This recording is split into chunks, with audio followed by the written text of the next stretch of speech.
अब हम लोग पॉलिनेटिंग एजेंट्स की बात करेंगे। पॉलिनेटिंग एजेंट्स की ज़रूरत क्रॉस पॉलिनेशन के लिए होती है। जहाँ तक सेल्फ पॉलिनेशन की बात है उसमें पॉलिनेटिंग एजेंट की कोई ज़रूरत नहीं होती, जैसे कि क्लिस्टोगैमस फ्लावर के केस में। अब पॉलिनेटिंग एजेंट्स के टाइप्स की बात करेंगे। पॉलिनेटिंग एजेंट्स दो तरह के होते हैं, एबायोटिक एजेंट और बायोटिक एजेंट। एबायोटिक का मतलब होता है नॉन लिविंग और बायोटिक का मतलब होता है लिविंग।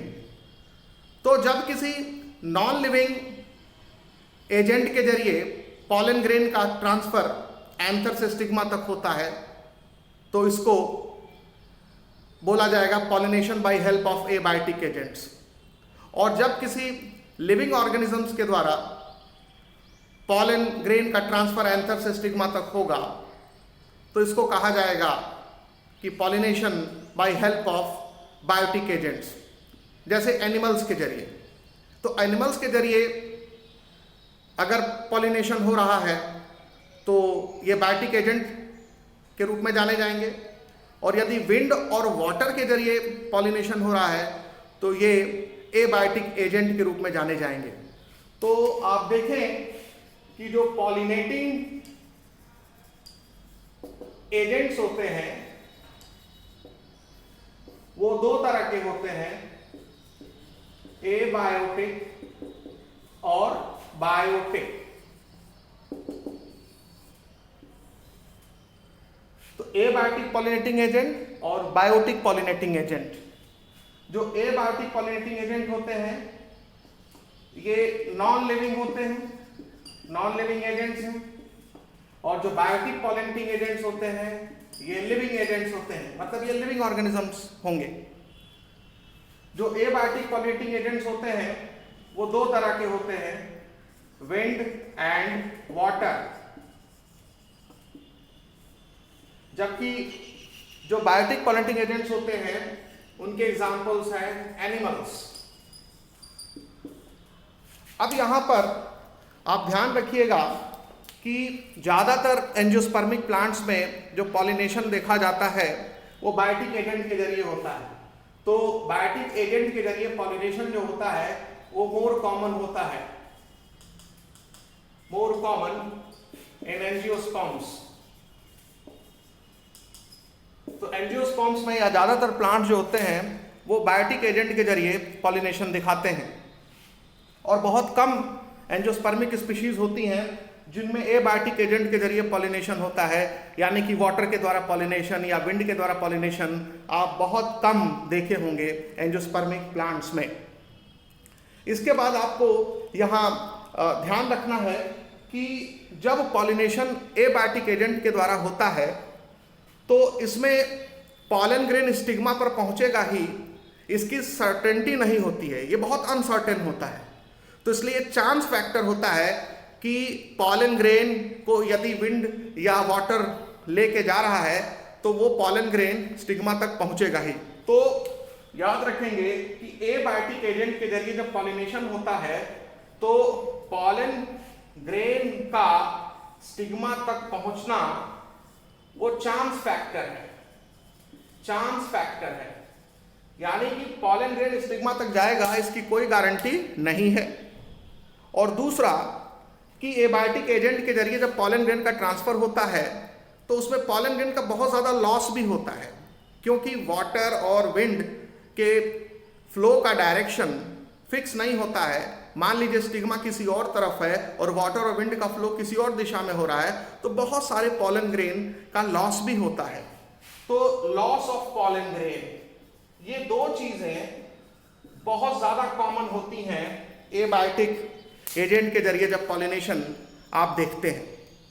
तो एक तो एबायोटिक एजेंट के जरिए जब पॉलिनेशन होता है तो पॉलन ग्रेन का स्टिग्मा तक पहुंचना वो चांस पर डिपेंड करता है और इसमें बहुत ज़्यादा अनसर्टेनिटी होती है, और दूसरा पॉलन ग्रेन का बहुत ज़्यादा नुकसान भी होता है। तो ऐसे प्लांट्स फिर इसको कंपनसेट करने के लिए बहुत ज़्यादा नंबर में पॉलन ग्रेन्स बनाते हैं, और बहुत ज़्यादा जो पॉलन ग्रेन्स बनाते हैं वो ओव्यूल के नंबर के कंपैरिजन में। भाई ज्यादा तो किसी के कंपैरिजन में बोलेंगे ना। मान लीजिए हम आपसे पूछे कि 100 ज्यादा है कि कम है, तो आपके दिमाग में आएगा कि ज्यादा बोलें कि कम। लेकिन अगर बोले कि 100 50 की तुलना में ज्यादा है कि कम है, तो 100 ज्यादा हो गया। अगर हम पूछे कि 1000 की तुलना में 100 ज्यादा है कि कम, तो आप बोलेंगे कम हो गया 100। तो आप देख रहे हैं 100 ज्यादा भी है, 100 कम भी है, किसके रिस्पेक्ट में आप ये बात कर रहे हैं। तो याद रखें, जो एबायोटिक पॉलिनेशन दिखाते हैं प्लांट्स, उनमें नंबर ऑफ पॉलन ग्रेन बहुत ज्यादा होता है नंबर ऑफ ओव्यूल के रिस्पेक्ट में। तो याद रखें कि number of pollen grain is much enormous, बहुत ज्यादा होता है as compared to number of ovules in that.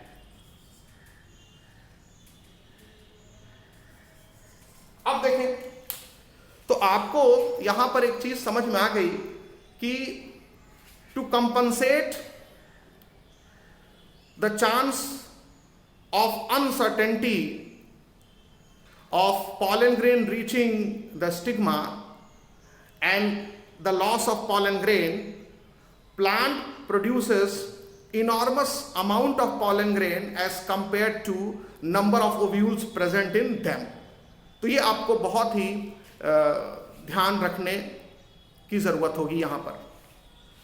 अब इसमें जो एबायोटिक एजेंट के जरिए जो पॉलिनेशन होता है, इसमें विंड पॉलिनेशन वाटर पॉलिनेशन के रिस्पेक्ट में ज्यादा कॉमन होता है। तो विंड पॉलिनेशन जो है वो मोर कॉमन होगा, ये ध्यान रखेंगे। तो एक बार फिर सुन लीजिए, एबायोटिक एजेंट से पॉलिनेशन होता है, बायोटिक एजेंट से पॉलिनेशन होता है। बायोटिक एजेंट से जो पॉलिनेशन होता है वो एनिमल्स के जरिए होता है और ये ज्यादा कॉमन होता है। जब हम एबायोटिक एजेंट की बात करेंगे तो उसमें वाटर के द्वारा पॉलिनेशन होता है और विंड के द्वारा पॉलिनेशन होता है, और विंड के द्वारा जो पॉलिनेशन होता है वो ज्यादा कॉमन होता है। तो एबायोटिक एजेंट में wind pollination is more common then water pollination, ये आपको ध्यान रखना है। अब हम लोग विंड पॉलिनेशन डिस्कस करेंगे और विंड पॉलिनेटेड प्लांट्स के जो पॉलन ग्रेन्स होते हैं और उनके जो फ्लावर्स होते हैं उनकी प्रॉपर्टी को समझेंगे। जो विंड पॉलिनेटेड प्लांट्स होते हैं वो बहुत ज़्यादा संख्या में पॉलन ग्रेन प्रोड्यूस करते हैं। उनके पॉलन ग्रेन्स छोटे होते हैं, हल्के होते हैं और नॉन स्टिकी होते हैं। तो पॉलन ग्रेन के हल्के होने से, क्योंकि जब छोटे होंगे तो हल्के भी होंगे, तो हल्के होने से हवा उनको काफ़ी लंबी दूरी तक उड़ा के ले जा सकता है।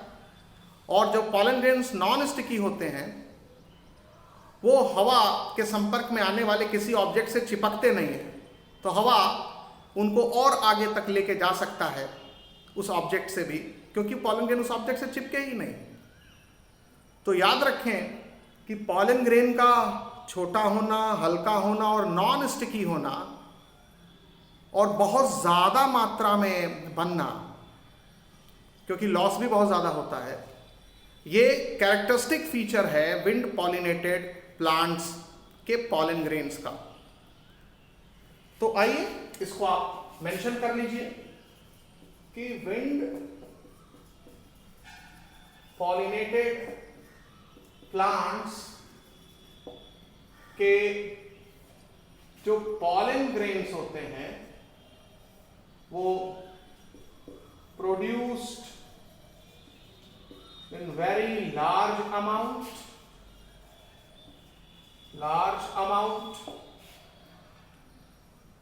दूसरा जो पॉइंट आप लिखेंगे are small, light and non sticky. इसके बाद जब हम विंड पॉलिनेटेड प्लांट्स के फ्लावर की बात करते हैं, उनको ऑब्जर्व करते हैं, तो हम देखते हैं कि जो फ्लावर्स हैं उनसे जो पिस्टिल निकलता है, उस पिस्टिल का जो स्टिग्मा होगा वो काफ़ी लार्ज होगा और यूजुअली फेदरी होगा, पंख जैसा होगा। तो जब पंख जैसा स्टिग्मा होगा, लार्ज होगा, तो पॉलन ग्रेन्स के स्टिग्मा में टच करने का चांस ज़्यादा होगा, स्टिग्मा से टकराने का चांस ज़्यादा होगा। तो ध्यान रखेंगे जो विंड पॉलिनेटेड प्लांट्स के जो फ्लावर होंगे उनमें जो स्टिग्मा होगा वो लार्ज होगा और फेदरी होगा, और ये पंख जैसा स्टिग्मा दिखेगा विंड पॉलिनेटेड प्लांट्स में। तो आप यहां लिख लेंगे लार्ज एंड फेदरी स्टिग्मा, क्योंकि जब हवा पॉलन ग्रेन्स को बहा के लाएगी तो फेदर जैसे स्ट्रक्चर में पॉलन ग्रेन उलझ जाएंगे और वहीं रुक जाएंगे। उसके बाद जो नेक्स्ट पॉइंट ध्यान रखना है, फ्लावर के ही प्रॉपर्टी में इनके जो स्टैमेंस होते हैं वो वेल एक्सपोज होते हैं। ये मान लीजिए फ्लावर का कप जैसा स्ट्रक्चर है। फ्लावर में जो कप जैसा स्ट्रक्चर होता है आपको मालूम है सेपल्स और पेटल्स से बनता है। तो ये मान लीजिए पेटल्स हैं और सेपल्स थोड़ा नीचे से होते हैं, ये मान लीजिए सेपल्स हैं। तो स्टैमेंस जो होते हैं वो इस कप से बाहर निकले रहते हैं। तो वेल एक्सपोज्ड स्टैमेंस, ये देखिए, तो वेल एक्सपोज्ड स्टैमेंस होंगे और जिससे कि आसानी से एयर में वो पॉलन ग्रेन्स छोड़ सकें, यानी जो पॉलन ग्रेन्स निकले वो हवा के संपर्क में आसानी से आ जाए और हवा उसको उड़ा के लेके चली जाए। तो वेल एक्सपोज्ड स्टैमेंस पाए जाते हैं, well exposed stamens, so that pollen grain can easily come in contact of air। एक तरह से फूल से बाहर निकले रहते हैं स्टैमेंस। वेल एक्सपोज्ड का मतलब ये होता है। तो pollen grain can come in contact of air easily, ये ध्यान रखना है। अब इसके बाद जो तीसरी चीज जो फ्लावर की प्रॉपर्टी में देखी जाती है, खासकर विंड पॉलिनेटेड प्लांट्स के, उनके जो ओवरी होता है उसमें सिंगल ओव्यूल पाया जाता है, यानी single ovule is present in ovary. तो single ovule is present in ovary, ये ध्यान रखिएगा, सिंगल ओव्यूल इन ओवरी। और फ्लावर जो है वो ग्रुप में पाए जाते हैं, क्योंकि फ्लावर बहुत छोटे होते हैं विंड पॉलिनेटेड प्लांट्स के, और छोटे फ्लावर होंगे तो उनका कम सरफेस एरिया मिलेगा जो कि पॉलन ग्रेन को टच कर पाए जो हवा से आ रहे हैं। तो जब कई सारे छोटे फ्लावर एक ग्रुप में पाए जाएंगे, एक जगह पाए जाएंगे, तो चांस ज़्यादा होगा पॉलन ग्रेन के चिपकने का, उनके साथ उलझने का। तो फ्लावर ऑकर इन ग्रुप्स, और जब फूल ग्रुप में पाए जाते हैं तो उसको इन्फ्लोरेसेंस कहा जाता है। तो इन्फ्लोरेसेंस, तो flower occur in group as inflorescence, यानी बहुत सारे फूल जो हैं वो साथ पाए जाएंगे। जैसे एक फूल ये है, वहीं बगल में दूसरा फूल होगा, वहीं बगल में तीसरा फूल होगा, वहीं चौथा फूल होगा, वहीं पांचवा फूल होगा। ऐसे आप देख रहे हैं कि फ्लावर जो है वो ग्रुप्स में पाए जाएंगे और उसको बोलेंगे इन्फ्लोरेसेंस। तो ये आप अलग अलग फ्लावर देख रहे हैं। तो अब जाहिर सी बात है, जब बहुत सारे छोटे छोटे फूल साथ पाए जाएंगे तो एक बड़ा स्ट्रक्चर बन जाएगा, और हवा जब पॉलन ग्रेन्स को लेके आएगी तो वो इस इन्फ्लोरेसेंस के संपर्क में आएगी, तो ज़्यादा चांस होगा पॉलन ग्रेन के उलझने का। तो एक चांस को बढ़ा रहा है पॉलन ग्रेन को रिसीव करने के लिए। अब यहाँ पर एनसीईआरटी बुक एग्जाम्पल देती है मक्के का। मक्के के पेड़ में आपने देखा होगा कि उसके स्टेम के ऊपर टॉप पर ऐसे कोनिकल स्ट्रक्चर निकला रहता है जिसको हम भुट्टा बोलते हैं। और ये जो भुट्टा होता है सब लोगों ने खाया होगा। तो जब भुट्टे का पेड़ अगर आप देखेंगे, मेज का पेड़ देखेंगे, तो ऊपर जो कोनिकल स्ट्रक्चर होता है जिसको कॉब कहा जाता है, तो ये जो कॉर्न कॉब है, कॉर्न कॉब है मेज प्लांट का, इससे आपको सुनहरे रंग के बाल जैसे स्ट्रक्चर निकले हुए दिखाई देंगे, सिल्की हेयर लाइक स्ट्रक्चर्स निकले हुए दिखाई देंगे, ऐसे सिल्की हेयर लाइक स्ट्रक्चर्स निकले हुए दिखाई देंगे। तो ये जो सिल्की हेयर्स दिख रहे हैं इसको टैसल बोला जाता है। क्या बोला जाता है? टैसल। एनसीईआरटी बुक में इसको लिखा है टैसल। तो ये टैसल कहा जाता है। ये जो सिल्की हेयर निकले रहते हैं ये वास्तव में स्टिग्मा और स्टाइल होते हैं। तो these are stigma and styles. तो ध्यान रखेंगे ये लॉन्ग स्टिग्मा एंड स्टाइल है, हेयरी स्टिग्मा एंड स्टाइल है। तो ये भी पॉलन ग्रेन को ट्रैप करने के लिए बना होता है ताकि पॉलन ग्रेन आसानी से ट्रैप हो जाए इस हेयरी स्टिग्मा एंड स्टाइल में। ठीक है, तो पॉलन ग्रेन को आसानी से ट्रैप करने के लिए ये लंबे लंबे बालों जैसे टैसल्स लटके रहते हैं कॉर्न के कॉब से, जो कि वास्तव में सिल्की इन नेचर होते हैं, कलर इनका सिल्की होता है और ये स्टिग्मा और स्टाइल होते हैं। और ये जो कॉर्न कॉब है ये इन्फ्लोरेसेंस है, इसमें बहुत सारे ग्रेन होंगे। अगर आप इसको ध्यान से देखें कॉर्न कॉब को तो आप देखेंगे कि इसमें बहुत सारे अलग अलग फ्लावर्स होंगे। ये देखिए अलग अलग फ्लावर्स हैं और अलग अलग फ्लावर से ये स्टिग्मा और स्टाइल निकला रहता है। और यही ये देखिए इस फ्लावर का स्टिग्मा स्टाइल है, ये इस फ्लावर का स्टिग्मा स्टाइल है, ये स्टिग्मा स्टाइल इस फ्लावर का है। तो अलग अलग फ्लावर के स्टिग्मा स्टाइल्स निकले रहते हैं और ये सब एक चौड़ी सी सूखी पत्ती जैसे स्ट्रक्चर से घिरा रहता है जिसको स्पेथ बोलते हैं। तो अगर आप इसको ढक दीजिए तो आपको सिर्फ ये सिल्की हेयर जैसा स्ट्रक्चर निकला हुआ दिखाई देगा और इसी को हम टैसल बोलते हैं। और ये जो पूरा स्ट्रक्चर है इसको कॉर्न कॉब कहा जाता है। तो यहां पर ये ध्यान रखेंगे कि जो विंड पॉलिनेशन होता है इसमें जो फ्लावर की प्रॉपर्टी है, जो पॉलन ग्रेन की प्रॉपर्टी है, वो आपको ध्यान रखनी है। और एक और चीज ध्यान रखिएगा कि ज्यादातर ये प्रॉपर्टी आपको जो दिखती है वो ग्रासेस में दिखती है। तो wind pollination is common in grasses. तो ये ध्यान रखना है कि विंड पॉलिनेशन जो होगा वो ग्रासेस में कॉमन होगा। तो विंड पॉलिनेटेड प्लांट्स ज्यादातर कौन से प्लांट्स होते हैं? ग्रासेस।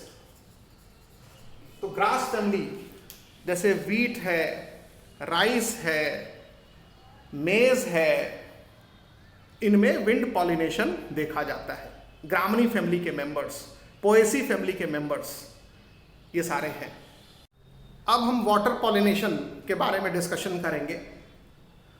जो वाटर पॉलिनेशन होता है वो बहुत कम एंजियोस्पर्मिक प्लांट्स में देखा जाता है।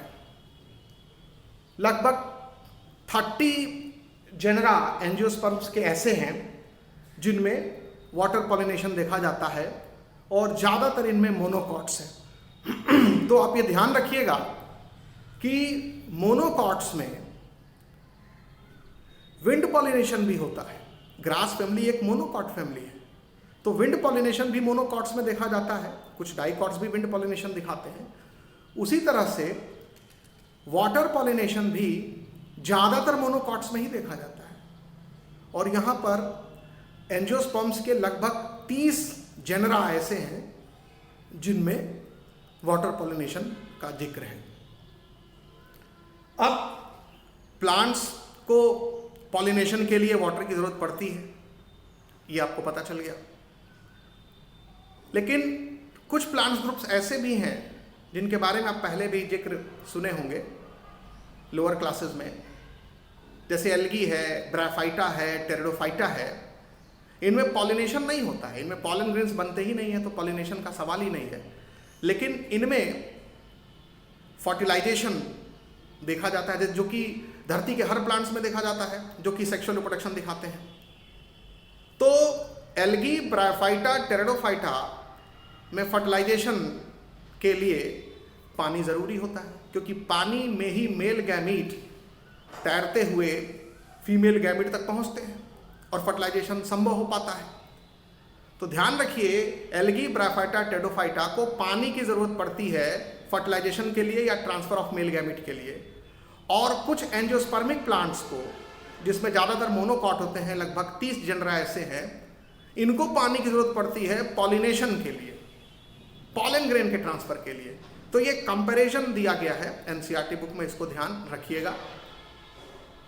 और यहां पर एक चीज और ध्यान रखना है कि water is required for pollination in some angiospermic plants and it is also required for transfer of male gamete to female gamete in algae, bryophyta and pteridophyta.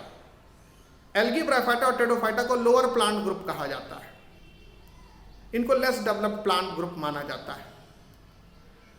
और एनसीईआरटी बुक ये भी लिखती है कि इसीलिए ब्रायोफाइटा और टेरिडोफाइटा का distribution limited होता है धरती पर, क्योंकि हर जगह पानी अवेलेबल नहीं है। अब आप कहेंगे समुद्र इतना बड़ा है, पानी तो पानी ही पानी है, नदी है, तालाब है, तो ब्रायोफाइटा टेरिडोफाइटा इसमें क्यों नहीं उग पाते? अरे भाई, ब्रायोफाइटा और टेरिडोफाइटा लैंड प्लांट्स हैं, ये पानी में नहीं पाए जाते। पानी में नहीं पाए जाते का मतलब ये हाइड्रोफाइट्स नहीं है कि ये तालाब में मिलेंगे, ये नदी में मिलेंगे, ये समुद्र में मिलेंगे। इनको उगने के लिए इनमें राइजोइड्स या रूट होते हैं जिनके लिए जमीन चाहिए, मिट्टी चाहिए, और अगर ये पूरी तरह से पानी में डूब गए तो मर जाएंगे। तो इसलिए इनको उतना पानी चाहिए जितने से इनमें मेल गैमीट तैर करके फीमेल गैमीट तक चला जाए। बहुत कम पानी चाहिए, पानी में डूबा नहीं रहना है इनको, ब्रायोफाइटा और टेरिडोफाइटा को। तो ये बेसिकली है लैंड प्लांट, इनको बेहतर है आप एम्फीबियस प्लांट बोल दीजिए। तो इनको धरती चाहिए, बट मिट्टी के लेवल पर थोड़ा सा पानी भी चाहिए, मॉइस्चर चाहिए, ताकि मेल गैमीट फीमेल गैमीट तक पहुंच जाए। तो ब्रायोफाइटा और टेरिडोफाइटा का धरती पर, लैंड पर जो डिस्ट्रीब्यूशन है वो लिमिटेड है, क्योंकि हर जगह लैंड पर पानी अवेलेबल नहीं है। तो ये भी पॉइंट एनसीईआरटी बुक लिखती है। तो यहां पर ये ध्यान रखना है कि जो वाटर पॉलिनेटेड प्लांट्स हैं वो बहुत कम है। आप यहां लिख सकते हैं 30 जनरा इनका नोन है, और इसमें मोस्टली मोनोकॉट्स हैं, मोस्टली मोनोकॉट्स हैं, मोनोकॉटिलिडनस प्लांट्स हैं ज्यादातर। और जो एल्गी हैं, ब्रायोफाइट्स हैं और टेरिडोफाइट्स हैं, इन तीनों प्लांट ग्रुप्स में, जिनको लोअर प्लांट ग्रुप्स कहा जाता है, water is required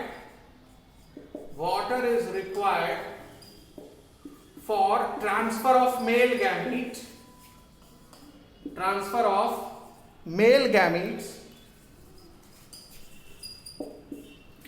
for fertilization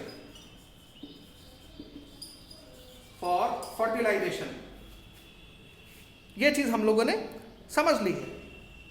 और यहां पर खासकर जो ब्रायोफाइटा और टेरिडोफाइटा हैं, ये एम्फीबियस प्लांट्स हैं,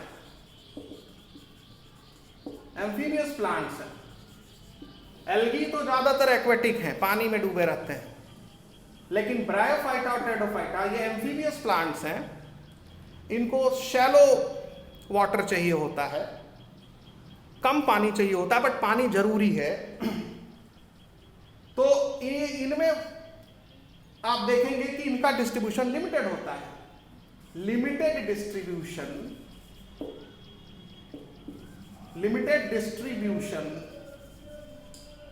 होता है इनका अर्थ पर, on land basically, due to limitation of water, क्योंकि पानी हर जगह मौजूद नहीं है लैंड पर, due to limitation of water.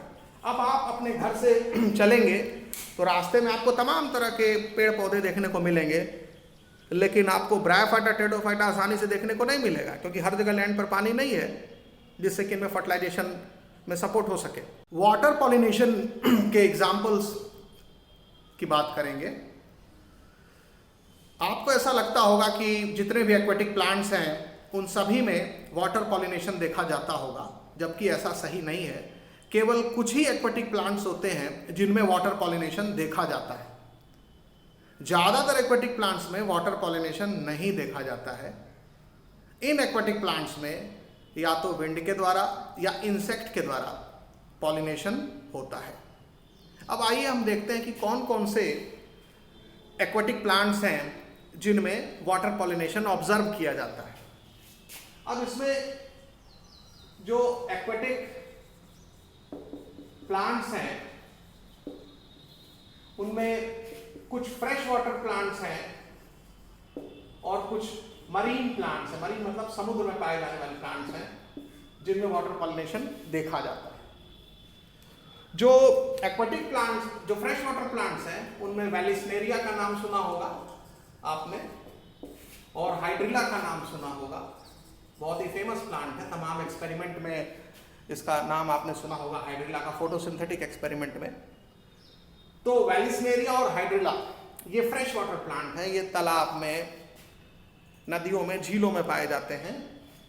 और मरीन प्लांट में सी ग्रासेस का नाम सुना होगा, और सी ग्रासेस में एक एग्जाम्पल है ज़ोस्टेरा। तो ज़ोस्टेरा ये मरीन प्लांट है, सी ग्रासेस में आता है ये। और वैलिस्नेरिया और हाइड्रिला ये फ्रेश वाटर प्लांट है। ये तालाब, झील, नदियों में पाए जाते हैं, और ज़ोस्टेरा या सी ग्रासेस ये समुद्र में पाए जाते हैं। ये ऐसे एक्वेटिक प्लांट्स हैं जिनमें वाटर के द्वारा पॉलिनेशन देखा जाता है। जबकि जो लैंड प्लांट होंगे उनमें तो वाटर के द्वारा पॉलिनेशन हो ही नहीं सकता। उनमें या तो विंड के द्वारा पॉलिनेशन होगा या तो एनिमल के द्वारा पॉलिनेशन होगा।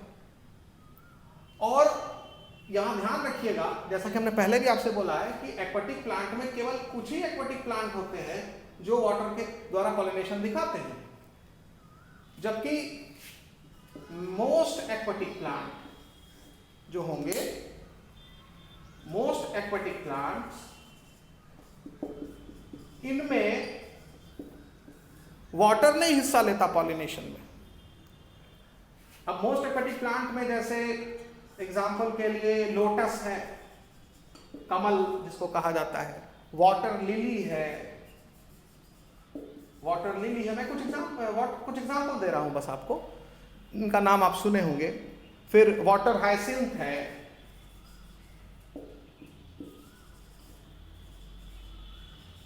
जिसको आइकॉर्निया कहते हैं। तो lotus, water lily, water hyacinth, इन सभी में आप देखेंगे water pollination is not seen. Water pollination नहीं देखा जाता है, वाटर के द्वारा पॉलिनेशन नहीं देखा जाता है, इज नॉट सीन। तो आप सोचेंगे कि भाई ये तो पानी में पाए जा रहे हैं, तो इनमें वाटर पॉलिनेशन क्यों नहीं हो रहा? क्योंकि वाटर पॉलिनेशन दिखाने के लिए फूल का या तो पानी के सरफेस से लगे रहना जरूरी है या पानी के अंदर डूबे रहना जरूरी है। यानी flower should be at the level of water और below the level of water. Flower should be submerged in water. तो फूल या तो पानी में डूबा रहे या फूल पानी के लेवल पर रहे, तभी इसमें पॉलन ग्रेन्स वाटर के जरिए पहुंच पाएंगे। लेकिन जब फूल पानी से ऊपर निकला रहे, when flower is immersed from water level, यानी फ्लावर जो है वो पानी के लेवल से ऊपर उठा हुआ है, तो कैसे उसमें पॉलन ग्रेन जो है वो पहुंच पाएंगे? तो ध्यान रखेंगे, लोटस हुआ, वाटर लिली हुआ, वाटर हाइसिंथ हुआ, इनमें वाटर के द्वारा पॉलिनेशन इसलिए नहीं हो पाता है क्योंकि इसमें जो फ्लावर का लेवल होता है, प्लांट तो एक्वेटिक है, प्लांट में पत्तियां और तने और जड़ वो सब पानी के अंदर हो सकते हैं, पत्तियां बाहर में निकली रह सकती है, लेकिन फूल हमेशा इनमें आप देखेंगे वाटर के लेवल से ऊपर होगा। यानी अगर ये लेवल ऑफ वाटर है तो लेवल ऑफ वाटर से ऊपर फ्लावर का लेवल होगा। Flower is immersed from the level of water. तो इसलिए पॉलन ग्रेन को अगर पानी लेके आ रहा है तो वो फूल के संपर्क में आएगा नहीं, क्योंकि फूल तो ऊपर है, यहां पर पिस्टिल तो ऊपर है। तो इसलिए बहुत सारे एक्वेटिक प्लांट्स में आप वाटर पॉलिनेशन नहीं देखेंगे, भले ये पानी में पाए जा रहे हैं। तो इनमें पॉलिनेशन कैसे होगा? तो इनमें इंसेक्ट पॉलन ग्रेन लेकर के आएगा, इनमें विंड के जरिए पॉलन ग्रेन आएगा। तो पॉलन ग्रेन का ट्रांसफर इंसेक्ट के जरिए या विंड के जरिए होगा, वाटर के जरिए पॉलन ग्रेन इन फ्लावर्स में नहीं जा पाएगा। अब हम ये समझेंगे कि वेलिस्नेरिया में पॉलिनेशन कैसे होता है वाटर के द्वारा। देखिए, वेलिस्नेरिया जो है वो मोनोशियस प्लांट है। मोनोशियस प्लांट का मतलब कि ये एक ऐसा प्लांट है जिस पर मेल फ्लावर और फीमेल फ्लावर अलग अलग लगते हैं। इनमें बाइसेक्सुअल फ्लावर नहीं पाए जाते हैं। तो वेलिस्नेरिया में जो फीमेल फ्लावर होता है वो पेडिसिलेट फ्लावर है, लंबा पेडिसिल होता है, यानी फूल की जो डंडी होती है, फ्लोरल स्टाल्क होता है, वो काफ़ी लंबा होता है। और इसमें फीमेल फ्लावर का पेडिसिल ग्रो करके फीमेल फ्लावर को वाटर के सरफेस पर पहुंचा देता है।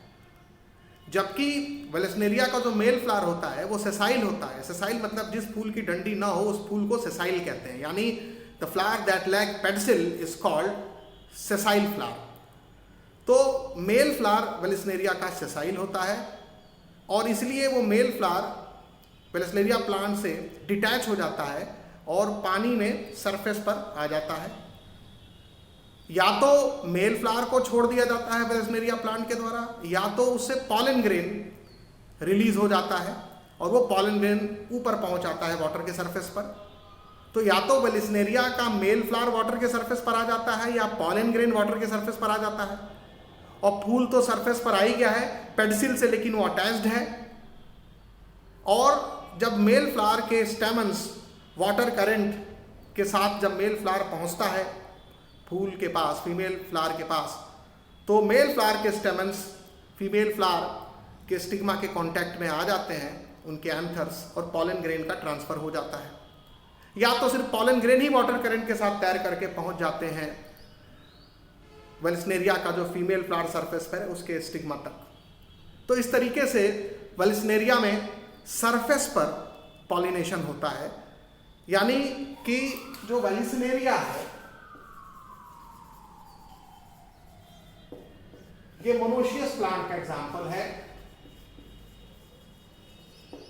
और इसमें सेम प्लांट पर मेल और फीमेल फ्लावर अलग अलग लगते हैं, यानी प्लांट एक ही होगा, उसमें मेल फ्लावर अलग लगेंगे और फीमेल फ्लावर अलग लगेंगे, फीमेल फ्लावर अलग लगेंगे। अब जैसे मान लीजिए ये तालाब का सरफेस है और ये बॉटम है, मिट्टी है, नीचे तालाब की तली है, और वेलिस्नेरिया जो प्लांट होता है उसमें ऐसे रिबन जैसी पत्तियां होती हैं। तो मान लेते हैं ये वेलिस्नेरिया प्लांट की पत्तियां हैं और उसका जड़ इस मिट्टी में, तालाब के नीचे जो कीचड़ है उसमें इसका जड़ लगा हुआ है, उसका रूट लगा हुआ है, ये लीव्स है। और इसमें वेलिस्नेरिया प्लांट से जो फ्लावर निकल रहा है, फीमेल फ्लावर, उसकी काफी लंबी पेडिसिल होती है। ये फीमेल फ्लावर वाटर के सरफेस पर आ जाता है, ये इसका स्टिग्मा है, ये मान लेते हैं फीमेल फ्लावर। तो ये हो गया फीमेल फ्लावर और इसका है लॉन्ग पेडिसिल, लॉन्ग पेडिसिल, और ये कॉइल पेडिसिल होता है। और जो मेल फ्लावर होता है वो मेल फ्लावर टूट करके वाटर के सरफेस पर चला आता है। तो ये मान लेते हैं ये मेल फ्लावर है, ये वाटर के सरफेस पर आ गया, मेल फ्लावर। या कई बार मेल फ्लावर नीचे ही रहते हैं और इनके जो पॉलन ग्रेन्स होते हैं वो सरफेस पर चले आते हैं, पॉलन ग्रेन्स। तो दोनों ही कंडीशन का जिक्र है एनसीईआरटी बुक में। तो आप देख रहे हैं कि वेलेस्नेरिया का प्लांट है ये। इसका जो फीमेल फ्लावर है उसकी काफी लंबी पेडिसिल है और फीमेल फ्लावर वाटर के सरफेस पर आ गया, और जो मेल फ्लावर है वो डिटैच होकर के वो वाटर के सरफेस पर आ गया। याद रखेंगे कि जो मेल फ्लावर होता है इसमें पेडिसिल नहीं पाया जाता है, नो पेडिसिल, और फीमेल फ्लावर में लंबा पेडिसिल होता है।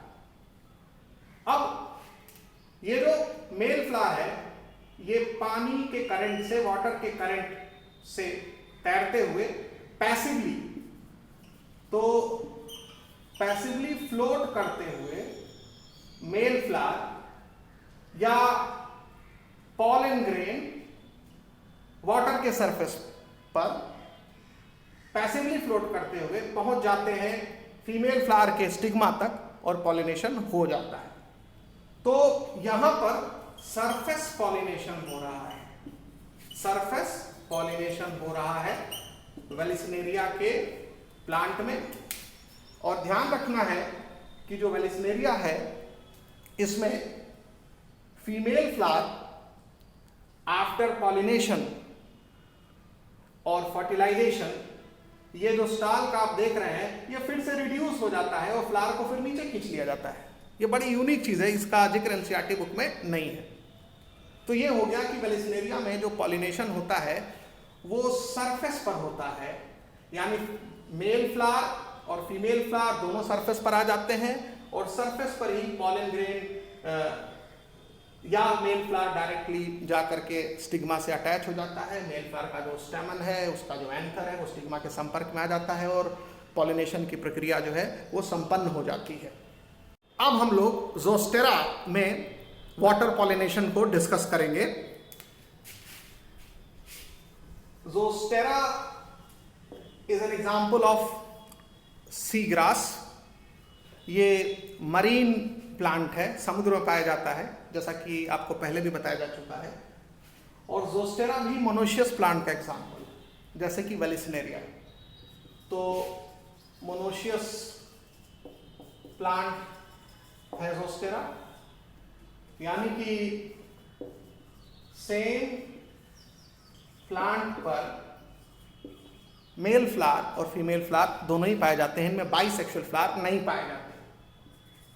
तो मेल फ्लावर्स इस पर पाए जाएंगे और फीमेल फ्लावर्स इस पर पाए जाएंगे, और यहां पर जो मेल फ्लावर्स होंगे वो क्लस्टर में होंगे, इन क्लस्टर्स, यानी मेल फ्लावर का क्लस्टर अलग होगा, समूह ग्रुप उसको क्लस्टर बोलते हैं, और फीमेल फ्लावर का क्लस्टर्स अलग होगा। एक तरह से क्लस्टर ऑफ फ्लावर को या ग्रुप ऑफ फ्लावर को इन्फ्लोरिसेंस कहते हैं। तो मेल फ्लावर का जो ग्रुप होगा उसको मेल इन्फ्लोरिसेंस कहेंगे और फीमेल फ्लावर का जो ग्रुप होगा उसको फीमेल इन्फ्लोरिसेंस कहेंगे।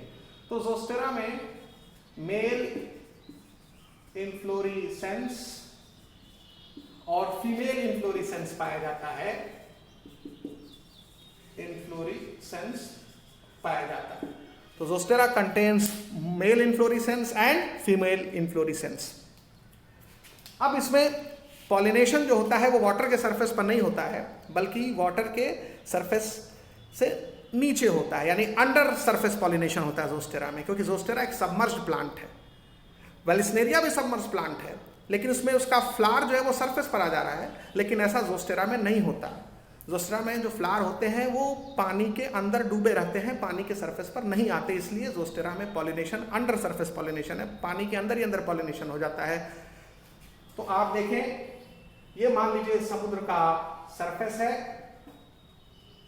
और ये समुद्र का बॉटम है, और ये ज़ोस्टेरा का प्लांट है जिसकी पत्तियां हमने बना दी हैं,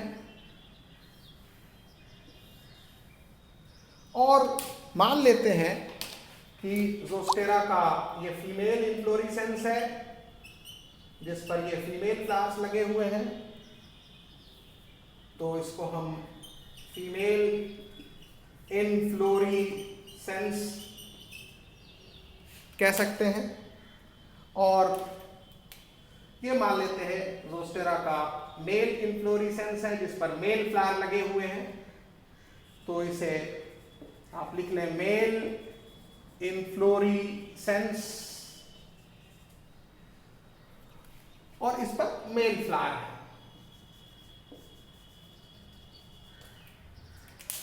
और जो फीमेल इनफ्लोरेसेंस है, इस पर फीमेल फ्लावर, फीमेल फ्लावर। अब यहां पर जो ज़ोस्टेरा का पॉलन ग्रेन होगा वो मेल फ्लावर से निकल करके, ये मान लीजिए पॉलन ग्रेन है ज़ोस्टेरा का, वो पानी में पैसिवली फ्लोट करते हुए पहुंच जाएगा फीमेल फ्लावर के स्टिग्मा पर और पॉलिनेशन संपन्न हो जाएगा। तो ज़ोस्टेरा में पॉलन ग्रेन मेल फ्लावर से निकला और फीमेल फ्लावर तक पहुंच गया, पानी के सरफेस से नीचे ही। तो इस तरीके से आपने देखा कि ज़ोस्टेरा में पॉलिनेशन वाटर के सरफेस के नीचे होता है, यानी ज़ोस्टेरा में अंडर वाटर पॉलिनेशन होता है या अंडर सरफेस पॉलिनेशन होता है। अब जो सी ग्रासेस हैं या ज़ोस्टेरा है, इसका पॉलन ग्रेन नॉर्मल जो पॉलन ग्रेन्स होते हैं उससे थोड़ा अलग होता है। ज़ोस्टेरा का पॉलन ग्रेन इलोंगेटेड यानी लॉन्ग एंड रिबन शेप्ड होता है। तो ज़ोस्टेरा का पॉलन ग्रेन इलोंगेटेड या लॉन्ग होगा और रिबन शेप्ड होगा। तो long and ribbon shaped pollen grains Zostera में,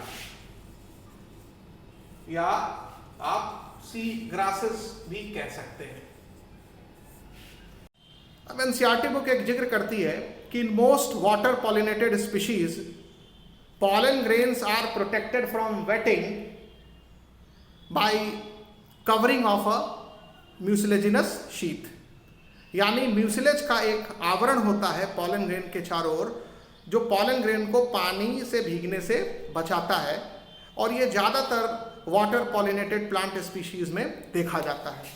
तो आप यहाँ एक प्रॉपर्टी याद रखिएगा वाटर पॉलिनेटेड जो प्लांट्स के पॉलन ग्रेन की, वो ये कि पॉलन ग्रेन्स के चारों ओर म्यूसिलेजिनस कवरिंग होती है, म्यूसिलेजिनस कवरिंग होती है, जो कि prevent the pollen grain from being wet, यानी प्रोटेक्शन फ्रॉम वेटिंग। इसका काम है प्रोटेक्शन फ्रॉम वेटिंग। तो ये पॉलन ग्रेन को भीगने से बचाने का काम करती है। और ये वाटर पॉलिनेटेड प्लांट्स के पॉलन ग्रेन की प्रॉपर्टी होती है। तो ये हो गया वाटर पॉलिनेशन के बारे में। अब यहाँ पर एक चीज़ ध्यान रखिएगा, जिन प्लांट्स में एबायोटिक एजेंट्स के जरिए पॉलिनेशन होता है, जैसे विंड पॉलिनेशन या वाटर पॉलिनेशन, उनमें जो फ्लावर्स होते हैं वो कलरफुल नहीं होते हैं और न ही उनके फ्लावर नेक्टर प्रोड्यूस करते हैं, क्योंकि कलर और नेक्टर ये दोनों अट्रैक्ट करने वाली चीज़ें होती हैं। तो अगर फूल रंगीन होगा, अगर फूल में नेक्टर होगा जो कि एक फूड सोर्स का काम करता है, तो इनके प्रति लिविंग ऑर्गेनिज्म ही अट्रैक्ट हो सकते हैं। विंड या वाटर ये नॉन लिविंग थिंग है, तो इनके अट्रैक्शन का सवाल ही नहीं होता। तो जिन प्लांट्स में वाटर पॉलिनेशन देखा जाता है या विंड पॉलिनेशन देखा जाता है, उनके फ्लावर कलरफुल नहीं होते और न ही उनके फ्लावर में नेक्टर बनता है। तो आपको ये ध्यान रखना होगा कि जो wind and water pollinated plants के जो फ्लावर्स होते हैं ये are not colourful, are not colourful and do not produce nectar, do not produce nectar, और ये नेक्टर प्रोड्यूस नहीं करते। तो ये नेक्टर प्रोड्यूस नहीं करते और इनके फूल रंगीन नहीं होते क्योंकि इनको किसी बायोटिक एजेंट को अट्रैक्ट नहीं करना होता। तो याद रखें कि विंड और वाटर पॉलिनेटेड जो प्लांट्स होंगे इनके फ्लावर आपको बहुत डल कलर वाले दिखेंगे या ब्रिलियंट कलरेशन नहीं दिखेगा और न ही उनमें नेक्टर प्रोड्यूस होगा। तो ये भी कैरेक्टरिस्टिक फीचर होता है जो वाटर पॉलिनेटर और विंड पॉलिनेटेड प्लांट स्पीशीज का। अब हम यहाँ पर कुछ और भी चीज़ें जानने की कोशिश करेंगे पॉलिनेशन के बारे में, कुछ टर्म्स को सीखेंगे और इनके बारे में एनसीईआरटी बुक में जिक्र नहीं है, फिर भी क्वेश्चंस आते हैं तो इसको भी ज़रा ध्यान दीजिएगा। जब हम कहते हैं pollination by a biotic agent, तो विंड के द्वारा जब पॉलिनेशन होता है तो उसको एनीमोफिली कहा जाता है। तो एनीमोफिली का मतलब होता है pollination by agency of wind, यानी pollination by wind, pollination by wind, यानी पॉलन ग्रेन्स को जब विंड ट्रांसफर कर रहा है एंथर से स्टिग्मा तक, तो उसके लिए एनीमोफिली टर्म का यूज किया जाता है। और जब पॉलन ग्रेन को वाटर ट्रांसफर कर रहा है तो इसको हाइड्रोफिली कहा जाता है। तो एनीमोफिली और हाइड्रोफिली हो गया। तो हाइड्रोफिली क्या है? Pollination by help of water, यानी वाटर जब पॉलन ग्रेन को स्टिग्मा तक पहुंचाएगा एंथर से, तो इसको हाइड्रोफिली कहा जाएगा। अब यहाँ पर ये ध्यान रखना है कि जो हाइड्रोफिली होता है वो दो तरह का होता है। पानी में जो पॉलिनेशन है वो दो तरह का देखा है, एक सरफेस पॉलिनेशन और एक अंडर सरफेस पॉलिनेशन। तो जो सरफेस पर पॉलिनेशन होता है उसको ईपी हाइड्रोफिली कहा जाता है। तो हम सरफेस पॉलिनेशन बोले या ईपी हाइड्रोफिली बोले? EP hydrophily. और जब अंडर सरफेस पॉलिनेशन होता है यानी पानी के सरफेस के अंदर पॉलिनेशन होता है तो उसको हाइपो हाइड्रोफिली कहा जाता है। Hypo hydrophily. तो ईपी हाइड्रोफिली और हाइपो हाइड्रोफिली, तो यहां लिख लेंगे pollination at the surface of water, at the surface of water, और हाइपोहाइड्रोफिली का मतलब हो गया पॉलिनेशन इनसाइड वाटर या under the surface of water. तो pollination below the surface of water या इनसाइड वाटर। और इसके एग्जाम्पल्स भी पूछे जा सकते हैं। इसमें से कुछ एग्जाम्पल तो एनसीईआरटी बुक में है, लेकिन कुछ एग्जाम्पल एनसीईआरटी बुक में नहीं है, बट क्वेश्चंस पूछे गए हैं। तो जहां तक ईपी हाइड्रोफिली का सवाल है, तो ईपी हाइड्रोफिली के एग्जाम्पल में एक तो वैलिस्नेरिया हो गया, दूसरा जो है वो हाइड्रिला हो गया एग्जाम्पल। तीसरा एग्जाम्पल एक प्लांट है पोटामोजिटोन, याद रखिएगा पोटामोजिटोन, पोटामोजिटोन। तो ये तीन हाइड्रोफाइट्स हैं, एक्वाटिक प्लांट्स हैं जो कॉमनली जिनमें ईपी हाइड्रोफिली देखा जाता है, वैलिस्नेरिया, हाइड्रिला और पोटामोजिटोन। जो हाइपोहाइड्रोफिली देखा जाता है ये भी इंपॉर्टेंट है। तो इनमें भी आप कुछ प्लांट्स के नाम ध्यान रख लीजिएगा। एक तो जोस्टेरा है, जिसका जिक्र एनसीईआरटी बुक में है। दूसरा जो प्लांट है वो है सिरेटोफिलम। सिरेटोफिलम हो गया। उसके बाद तीसरा जो प्लांट है वो है नाजास। तो जोस्टेरा, सिरेटोफिलम, नाजास, ये ऐसे हाइड्रोफाइट्स हैं जिनमें पॉलिनेशन पानी के सरफेस से नीचे होता है, यानी अंडर वाटर पॉलिनेशन होता है। और इन दोनों टाइप में से ज़्यादा कॉमन टाइप ईपीहाइड्रोफिली होता है, यानी ईपीहाइड्रोफिली इज मोर कॉमन। तो हाइड्रोफिली में भी जो ईपीहाइड्रोफिली है वो मोर कॉमन है, ये ध्यान रखिएगा,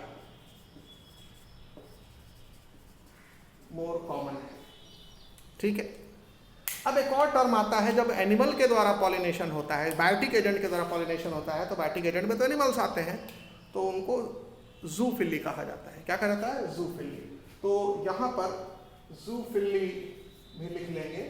जूफिली का मतलब होता है pollination by help of animals.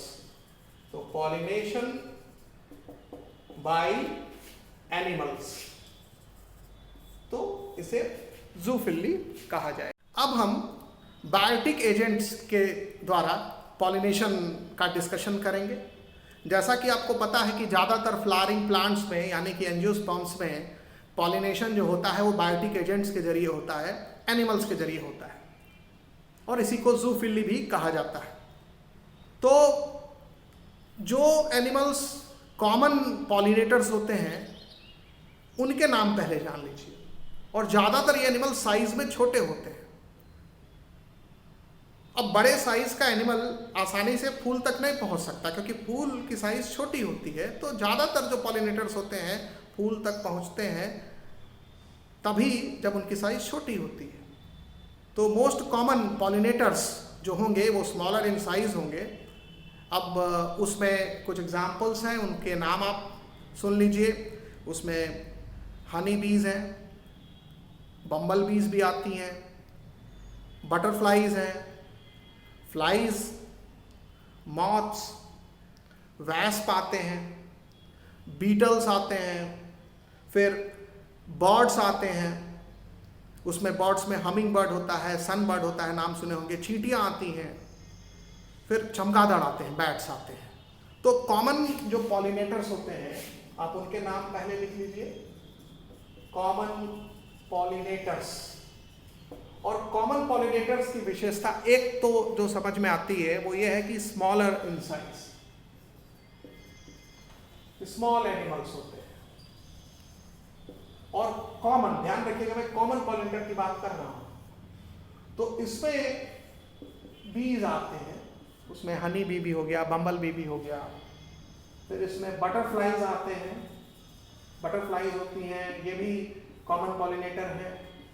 फिर मॉथ्स भी कॉमन पॉलिनेटर्स होते हैं। फिर एंड्स हैं, चींटियां हैं, वो भी कॉमन पॉलिनेटर्स हैं। फिर वैस्प्स, ये भी कॉमन पॉलिनेटर्स हैं। फ्लाइज भी कॉमन पॉलिनेटर्स होती हैं।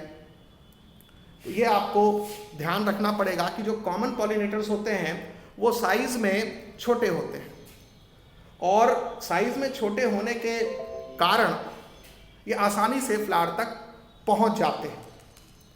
और इसके बाद इसमें आप बर्ड्स को भी ऐड कर लीजिएगा। बर्ड्स में सन बर्ड है, हमिंग बर्ड है, इनका भी आपको नाम ध्यान रखना पड़ेगा। सन बर्ड्स हो गए, हमिंग बर्ड्स हो गए, और बैट्स का भी नाम आप याद रखेंगे, चमगादड़, ये भी कॉमन पॉलिनेटर्स होते हैं। अब इसमें एक नाम और ऐड कर सकते हैं, बीटल। बीटल का भी नाम छूट रहा है, तो बीटल का भी नाम ऐड कर लीजिएगा, बीटल्स का भी नाम ऐड कर लीजिएगा। अब आप देखें तो बीज, butterflies, moths, ends, wasp, flies और बीटल्स, यानी इन 8 में से 6 नाम या 6 एग्जाम्पल्स ये सारे के सारे इंसेक्ट्स हैं। तो आप देख रहे हैं कि इंसेक्ट्स जो होते हैं वो डोमिनेंट पॉलिनेटर्स होते हैं। तो इंसेक्ट्स आर डोमिनेंट पॉलिनेटर्स। तो अगर धरती से इंसेक्ट्स एक्सटिंक्ट हो जाए, समाप्त हो जाए, तो पॉलिनेशन बहुत सारे प्लांट्स में नहीं हो पाएगा, ह्यूमन का एग्जिस्टेंस खत्म हो जाएगा, ये जान लीजिए। तो इंसेक्ट का रोल पॉलिनेशन में बहुत इंपॉर्टेंट है। Bees, butterflies, moths, ants, wasp, flies, beetles, ये सारे के सारे क्लास इंसेक्टा के मेंबर हैं, जो कि फाइलम आर्थ्रोपोडा में आता है। और बर्ड्स में सन बर्ड और हमिंग बर्ड ये कॉमन पॉलिनेटर्स हैं। अब कौवा भी बर्ड है, चील भी बर्ड है, बाज भी बर्ड है, ईगल, हॉक, क्रो, स्पैरो भी। तो ये यूजुअली पॉलिनेटर्स नहीं होते हैं, लेकिन जो बर्ड पॉलिनेटर है वो है सन बर्ड और हमिंग बर्ड। अब यहाँ पर आपको जो ध्यान रखना है कि कुछ अदर पॉलिनेटर्स भी होते हैं, और जो अदर पॉलिनेटर्स होते हैं उनमें लार्ज साइज एनिमल्स आ जाते हैं। अब लार्ज साइज एनिमल्स से भी आप कभी कभी पॉलिनेशन देखते हैं कुछ प्लांट स्पीशीज में, जैसे कुछ प्राइमेट्स हो गए, लीमर एक पॉलिनेटर हो सकता है। फिर जो एर्बोरियल रोडेंट्स होते हैं, गिलहरी हैं, ये भी पॉलिनेशन में हेल्प कर सकती हैं, इनकी साइज बड़ी होती है। फिर इसके अलावा कुछ रेप्टाइल्स हैं, जो गेको लिजर्ड है, गार्डन लिजर्ड है, ये रेप्टाइल्स हैं, ये भी पॉलिनेटर्स होते हैं। तो याद रखें कुछ लार्ज साइज एनिमल्स भी पॉलिनेशन का काम कर सकते हैं। तो लार्ज साइज एनिमल्स जो पॉलिनेशन में हिस्सा लेते हैं, अब आप जाहिर सी बात है ये सारे के सारे इंसेक्ट के रिस्पेक्ट में काफ़ी लार्ज है। अब आप तितली और बटरफ्लाई, तितली और हनी बी और एंट की तुलना में आप देखेंगे तो लार्ज साइज एनिमल्स में लीमर्स आ गए। लीमर्स है, ये प्राइमेट का एग्जाम्पल है। फिर एर्बोरियल जो रोडेंट्स होते हैं, पेड़ पर रहने वाले जो रोडेंट्स होते हैं, एर्बोरियल रोडेंट्स जैसे स्पिरल है, गिलहरी है, ये भी पॉलिनेशन में हेल्प करते हैं। फिर लिजर्ड्स पॉलिनेशन में हेल्प करते हैं। लिजर्ड्स खासकर जो गेको लिजर्ड है और गार्डन लिजर्ड है, ये रेप्टाइल का एग्जाम्पल है। तो यानी रेप्टाइल्स भी पॉलिनेशन में हेल्प करते हैं, प्राइमेट्स भी पॉलिनेशन में हेल्प करते हैं, जो एर्बोरियल रोडेंट्स होते हैं वो भी पॉलिनेशन में हेल्प करते हैं। तो ये मैं बार बार इन नामों को यूज़ कर रहा हूँ क्योंकि एनसीईआरटी बुक में ये नाम लिखे हैं और ये आपको याद कर लेना है। तो इस तरीके से स्मॉलर एनिमल्स तो कॉमन पॉलिनेटर्स होते हैं, बट आप कुछ प्लांट स्पीशीज में लार्जर एनिमल्स को भी पॉलिनेशन करता हुआ आप देखेंगे। और इंसेक्ट मोस्ट कॉमन पॉलिनेटर है इन सभी में। जो कॉमन पॉलिनेटर्स में जो 8 नाम गिनाए हैं, इसमें इंसेक्ट बहुत सारे एग्जाम्पल्स हैं जो इंसेक्ट के अंदर आते हैं। इसमें बीज, खासकर जो हनी बी है, ये सबसे ज्यादा पॉलिनेशन के लिए मशहूर है। तो हनी बीज जो होती हैं वो सबसे ज्यादा पॉलिनेशन करती हैं, यानी bees are the most dominant pollinator of all biotic agent. तो अगर आपसे सवाल पूछे कि सबसे कॉमन या सबसे डोमिनेंट पॉलिनेटिंग एजेंट कौन सा एनिमल है, तो आप बोलिएगा बीज। और बीज में भी कौन सा बीज? Bee, honey bee. अब यहाँ हम देखेंगे कि फ्लावर में ऐसा क्या होता है कि बायोटिक एजेंट यानी एनिमल्स अट्रैक्ट होते हैं फ्लावर की तरफ, क्योंकि जब तक एनिमल फ्लावर के पास नहीं जाएंगे तब तक पॉलन ग्रेन उनकी बॉडी से अटैच नहीं होंगे, चिपकेंगे नहीं, फंसेंगे नहीं उनकी बॉडी से, और फिर एनिमल्स उनको दूसरे फ्लावर तक पहुंचा नहीं पाएंगे। और ये भी ध्यान रखिएगा कि कोई भी बायोटिक एजेंट या एनिमल ये जान के नहीं जाता है किसी फ्लावर के पास कि उसको पॉलन ग्रेन कैरी करना है और उसको दूसरे फ्लावर के स्टिग्मा तक पहुंचाना है। ये सब कुछ अनजाने में होता है। तो इसमें एक चीज़ ज़रूरी है कि एनिमल का फ्लावर तक पहुंचना। तो एनिमल या बायोटिक एजेंट फ्लावर तक 2 मेन वजह से पहुंचते हैं। एक तो फ्लावर से जो सुगंध आ रही होती है या खुशबू आ रही होती है, या फिर कुछ एनिमल्स बदबू के वजह से या फाउल स्मेल के वजह से फ्लावर के तरफ आकर्षित होते हैं, जैसे बीटल्स हुए और फ्लाइज हुई। हनी बी, बटरफ्लाई, ये सब खुशबू की वजह से फ्लावर की तरफ अट्रैक्ट होते हैं, जबकि बीटल्स और फ्लाइज ये फाउल स्मेल की वजह से फ्लावर की तरफ अट्रैक्ट होते हैं। तो ध्यान रखिए कि फ्लावर से ज़्यादातर इंसेक्ट खुशबू के वजह से अट्रैक्ट होते हैं और कुछ इंसेक्ट जो है वो बदबू की वजह से या फाउल स्मेल की वजह से अट्रैक्ट होते हैं। तो फ्रेग्रेंस या फाउल स्मेल ये एक अट्रैक्टेंट के रूप में फ्लावर इस्तेमाल करता है। और दूसरा, फ्लावर का जो कलर होता है, जो लाल, पीला, गुलाबी, ये जो चटकीले रंग होते हैं, भड़कीले रंग होते हैं, ये भी बहुत ज़्यादा रोल प्ले करते हैं एनिमल्स को अपने तरफ अट्रैक्ट करने के लिए। अब ये दिन में ही रंग दिखाई देते हैं, तो जो एनिमल डायर्नल होते हैं या जो इंसेक्ट डायर्नल होते हैं, इंसेक्ट इसलिए बोला कि ज़्यादातर पॉलिनेटर इंसेक्ट होते हैं, तो जो इंसेक्ट डायर्नल होते हैं उनको रंग अगर दिखाई दे रहा है तो फ्लावर जो कलरफुल होंगे उस तरफ वो इंसेक्ट आकर्षित होंगे। लेकिन जो नाइट ब्लूमिंग फ्लावर्स होते हैं, ऐसे नाइट ब्लूमिंग प्लांट्स होते हैं जिनमें फूल रात में खिलते हैं, तो रात में लाल रंग नहीं दिखाई देगा, रात में नीला रंग नहीं दिखाई देगा, रात में हल्का रंग दिखाई देता है, यानी रात में सफ़ेद रंग बहुत बढ़िया दिखाई देता है। तो इसलिए जो नाइट ब्लूमिंग फ्लावर्स होते हैं जो रात में खिलते हैं वो अक्सर सफ़ेद रंग के होते हैं। तो जो इंसेक्ट रात में पॉलिनेशन करेगा उसको सफ़ेद रंग ज़्यादा बेहतरीन नज़र आएगा, और जो इंसेक्ट दिन में पॉलिनेशन करेगा यानी जो डायर्नल इंसेक्ट होंगे उनको डिफरेंट कलर्स वाले फ्लावर पसंद होंगे, वहाँ वो अप्रोच करेगा। जैसे मॉथ्स हैं, मॉथ्स जो है वो रात में पॉलिनेशन करते हैं, मॉथ नॉक्टर्नल होते हैं, बटरफ्लाई डायर्नल होता है। तो बटरफ्लाई को आप दिन में देखेंगे उड़ते हुए, मॉथ को आप अक्सर रात में देखेंगे उड़ते हुए। तो मॉथ रात में पॉलिनेशन करते हैं और बटरफ्लाई दिन में पॉलिनेशन करते हैं। हालांकि दोनों ही एक ही ग्रुप के मेंबर हैं, लेपिडोप्टेरा के मेंबर हैं। तो एनसीईआरटी बुक एक पॉइंट ये भी लिखती है कि अलग अलग प्लांट्स जो है वो एनिमल को अट्रैक्ट करने के लिए अलग अलग स्पेसिफिक एडाप्टेशन दिखाते हैं। मतलब अगर रात वाले प्लांट्स, मतलब जिनमें फ्लावरिंग रात में हो रही है, फ्लावर की ब्लूमिंग, फूल रात में खिल रहा है, वो अलग कलर दिखाएंगे क्योंकि उनको अलग तरह के एनिमल को अट्रैक्ट करना है।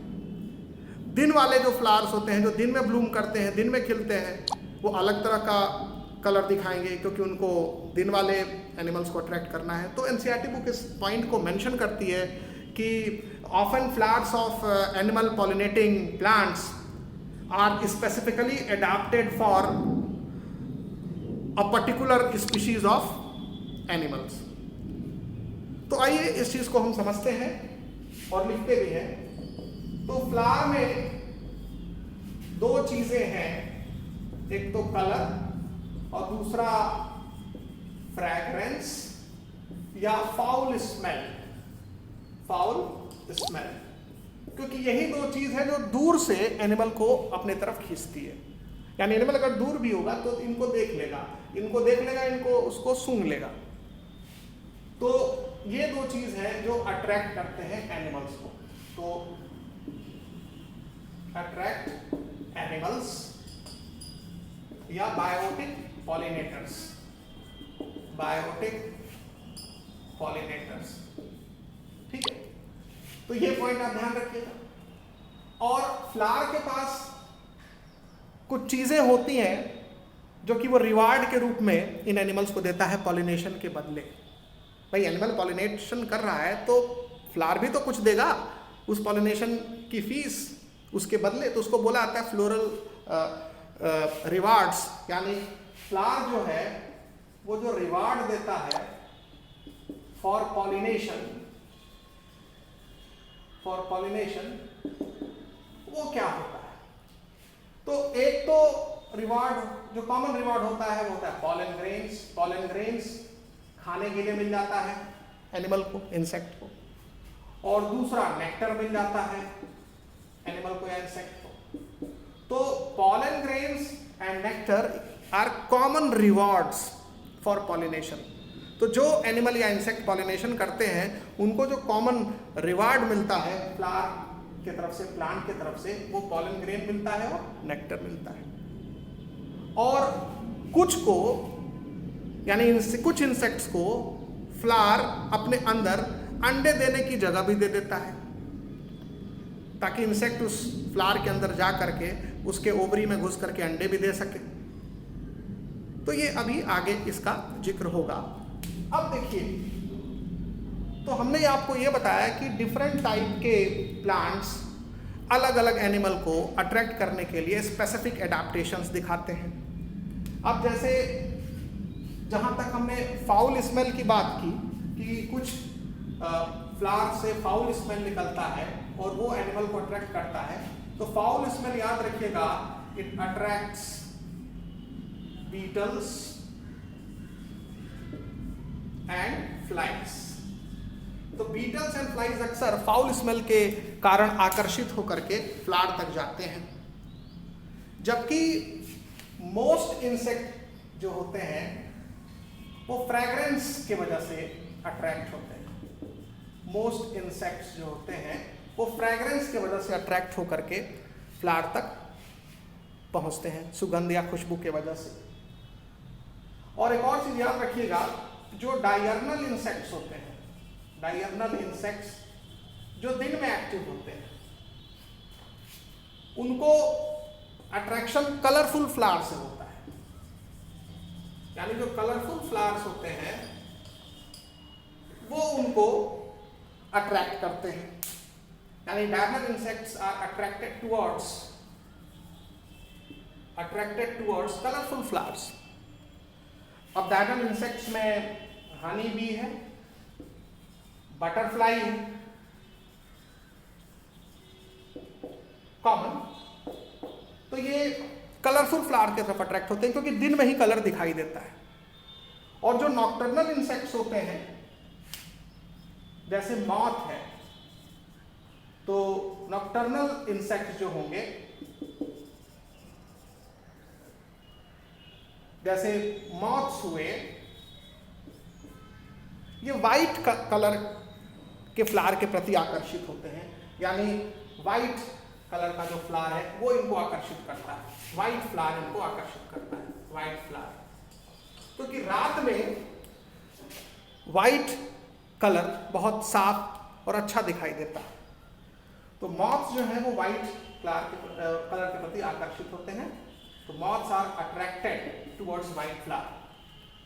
और इसीलिए आगे इकोलॉजी वाले पोर्शन में क्वेश्चन पूछा गया है कि why night blooming flowers are white in colour. तो नाइट ब्लूमिंग फ्लावर जो होते हैं वो सफ़ेद कलर किस लिए होते हैं? क्योंकि डार्क बैकग्राउंड में, रात के समय अंधेरा होता है तो डार्क बैकग्राउंड में वाइट कलर बहुत साफ दिखाई देता है, और वाइट कलर को पसंद करते हैं मॉथ्स। तो रात में पॉलिनेटिंग एजेंट मॉथ है और दिन में pollinating agent honey bee, butterfly और दूसरे इंसेक्ट्स हैं जो दिन में एक्टिव होते हैं। तो ये आपको ध्यान रखना है, कलर और फ्रेगरेंस दो चीज़ें हैं जो कि किसी भी बायोटिक एजेंट को दूर से आकर्षित करते हैं, और जब एक बार पहुंच जाते हैं ये वहाँ पर फ्लावर पर, तो उसके बाद पॉलिनेशन संपन्न होता है। अब जब एनिमल या बायोटिक एजेंट फ्लावर के पास पहुंचता है आकर्षित होकर के उस रिवॉर्ड को पाने के लिए, जैसे पॉलन ग्रेन्स है, नेक्टर है, तो जो पॉलन ग्रेन्स हैं वो उस एनिमल की बॉडी से या इंसेक्ट की बॉडी से चिपक जाते हैं, तो पॉलन ग्रेन्स का स्टिकी होना ज़रूरी है। तो जो एनिमल पॉलिनेटेड प्लांट्स होते हैं वो स्टिकी पॉलन ग्रेन्स बनाते हैं। इसके बाद ये भी ध्यान रखिएगा कि जो इंसेक्ट पॉलिनेटेड प्लांट्स होते हैं इनके फ्लावर यूजुअली बड़े होते हैं, यूजुअली लार्ज होते हैं, कलरफुल होते हैं, इनमें नेक्टर पाया जाता है। तो इंसेक्ट पॉलिनेटेड जो फ्लावर्स होते हैं ये कलरफुल होते हैं, इनमें नेक्टर पाया जाता है और इनकी साइज लार्ज होती है। और इनसे खुशबू निकलती रहती है, फ्रैग्रेंस भी, सुगंध भी आती रहती है। लेकिन अगर फ्लावर स्मॉल है, if flowers are small, they occur in group या क्लस्टर में पाए जाते हैं एज इनफ्लोरेसेंस। तो ये इन्फ्लोरेसेंस भी देखा जाता है। जो इंसेक्ट पॉलिनेटेड प्लांट्स होते हैं उनमें फूल इन्फ्लोरेसेंस के रूप में पाए जाते हैं, लेकिन तब जब फूल छोटे छोटे होते हैं। लेकिन अगर फूल बड़े हैं तो इन्फ्लोरेसेंस के रूप में नहीं पाए जाते, सिंगली पाए जाते हैं और आसानी से इंसेक्ट या इंसेक्ट उन तक पहुंच सकता है और बदले में वो नेक्टर और पॉलन ग्रेन को रिवार्ड के रूप में लेता है। ये आपको ध्यान रखना पड़ेगा। अब इसके बाद जो इम्पोर्टेंट चीज़ आपको ध्यान रखनी है कि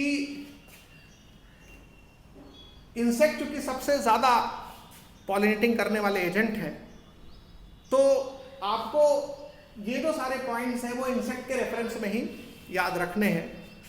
बट कुछ एनिमल्स ऐसे भी होते हैं जो, खासकर कुछ इंसेक्ट्स ऐसे भी होते हैं जो अंडे देने के लिए फ्लावर के अंदर जाते हैं और बदले में पॉलिनेशन कर देते हैं।